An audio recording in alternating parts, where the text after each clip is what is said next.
In Ukraine we have a lot of outstanding people who are popular not only in our country but also in other countries. One of them is Boris Paton. Boris Paton was born on the 27th of November 1918 in Kiev. By origin, he came from noble family of Paton, the tradition of which was service for the motherland. His father Yevgeny Paton was an outstanding scientist and engineer, founder and head of the Electric Welding Institute. In 1936 to 1941, Paton studied at the Kiev Industrial Institute and got the profession of an electrical engineer. Boris was one of the most talented students and was the successor of his father.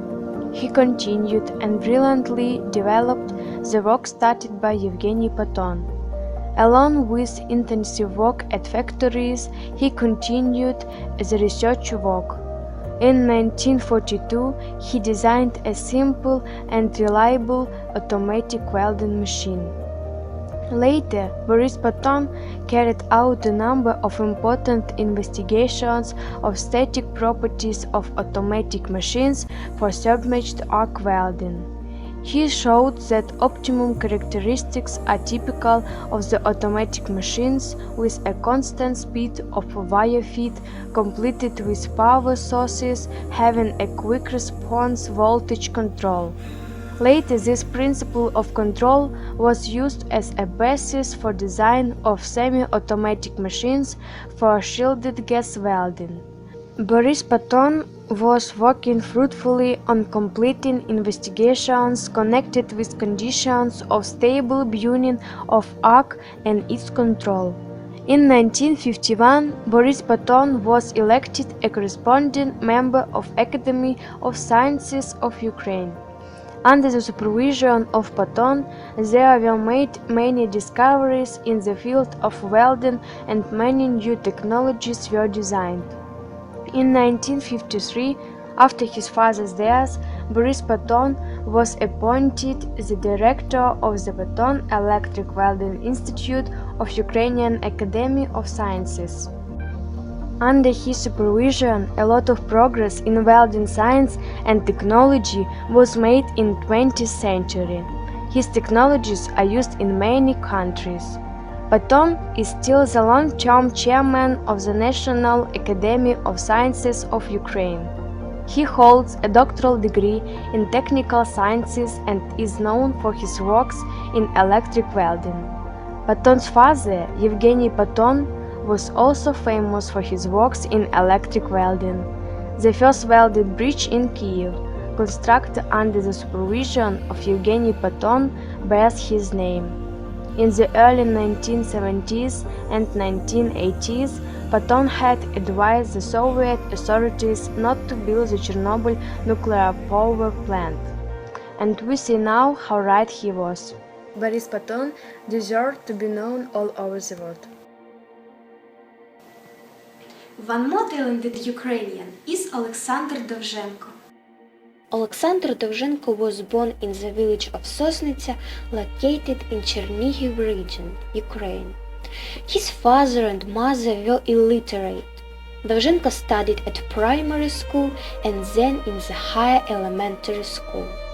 He was good at studying and was an excellent pupil. Довженko grew dreamy. He lived in two dimensions, the real and the imaginary. Passion for something special he didn't have. He thought he could all, but a whole dream in the choice of future profession flew in various fields. Although his parents were uneducated, Довженko's semi-literate grandfather encouraged him to study, leading him to become a teacher at the age of 19. Though he escaped military service during the First World War because of a heart condition. But during the Soviet-Ukrainian War, he fought in the army of the Ukrainian People's Republic against the Red Army. In 1919, in Zhytomyr, he was put into prison and sent to a concentration camp.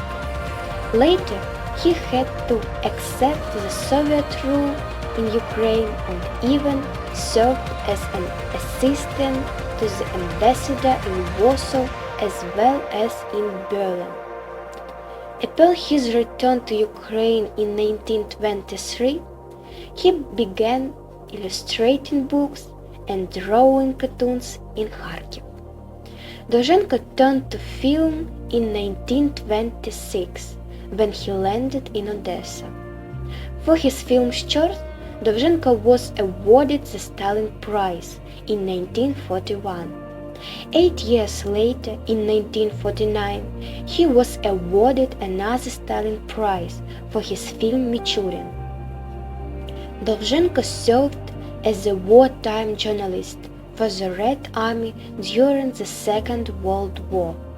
After spending several years writing, co-writing and producing films at Mosfilm Studios in Moscow, he turned to writing novels. His patriotic novel «Зачарована Десна» is studied at secondary schools of Ukraine. Over a 20-year career, Довженко personally directed only 7 films, but he made a lot for the development of cinematography of the whole Soviet Union at that time. He was a mentor to the young Soviet filmmakers Larisa Shepitko and Sergei Parajanov. Довженко died of a heart attack on the 25th of November in 1956 in his cottage in Peredelkino. His wife, Larisa Solntseva, continued his legacy by producing films of her own and completing projects Довженко was not able to create. The Довженко Film Studios in Kiev were named after him in his honor after his death. During the Second World War, Довженко made several documentary films, wrote journalistic articles and essays. He wrote the screenplay for the film Ukraine in the Fire in 1943. His films became a classic of cinematography. His work is known far beyond the borders of our country. Ukrainian cinema really achieved world fame thanks to Alexander Довженко. Ukrainian people are proud of this extraordinary person. Another person we are proud of is our compatriot Volodymyr Borshev, a talented artist, historian and teacher. He was born on the 2nd of January in 1957 in the village Tukhanivka in Konotop district. Volodymyr's mother was an ordinary peasant woman. She liked drawing, painting, singing Ukrainian folk songs. Besides, she was good at embroidering. Drawing, embroidering and picture art was passed to her son in his early childhood. Everything she did and created induced him to work. She was his first art teacher. In his childhood, Borishev decided he would become an artist in the future. While at school, Volodymyr took part in different artistic contests. He made illustrations to newspaper articles and stories. He won some competitions and got some awards, diplomas and even paints and paper, which was the best prize for him.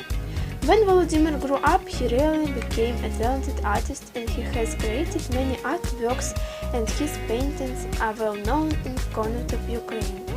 He has had many exhibitions in the city where he lives now.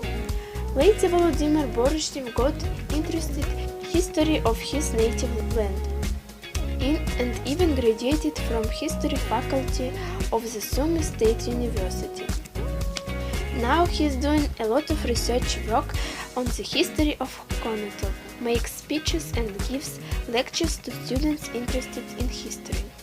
He has been a member of National Union of Historic Researchers of Ukraine since 1999. He wrote a historical book about our city, Konotop Pages of the Past. The book is popular with Konotop people and is real treasure for young generation. Borishev spent some years in Wrocław, Poland, where he also painted some of his pictures. He only remembers that time and speaks with respect about Polish people and their beautiful country. We visited the extraordinary person and interviewed him. He told a lot about his artistic works and efforts. Volodymyr lives with his family in his own house, where he also has his art studio. He has a wife and 2 children, a son and a daughter. His children studied at Konotop Gymnasia and both have artistic talents. Daughter Olena graduated from Kiev Institute of Design and now works as a designer. His son also has a higher education, but his profession is not connected with art, as in his opinion it is not profitable. Volodymyr Borshnev likes teaching painting to children and young people. He works at Konotop Center of Children and Youth Creativity as an art teacher. His pupils are winners of many national competitions of young artists. He helps them to organize art exhibitions of their own works. Borshnev mostly paints landscapes, historic pictures. He depicts city streets, beautiful nature, urban and rural scenes. Sometimes he goes to the Caspasian Mountains and works there. He has had several personal exhibitions in Ukraine and one in Wrocław, Poland. We are proud of this talented compatriot and are sure that he is worth being known in other countries.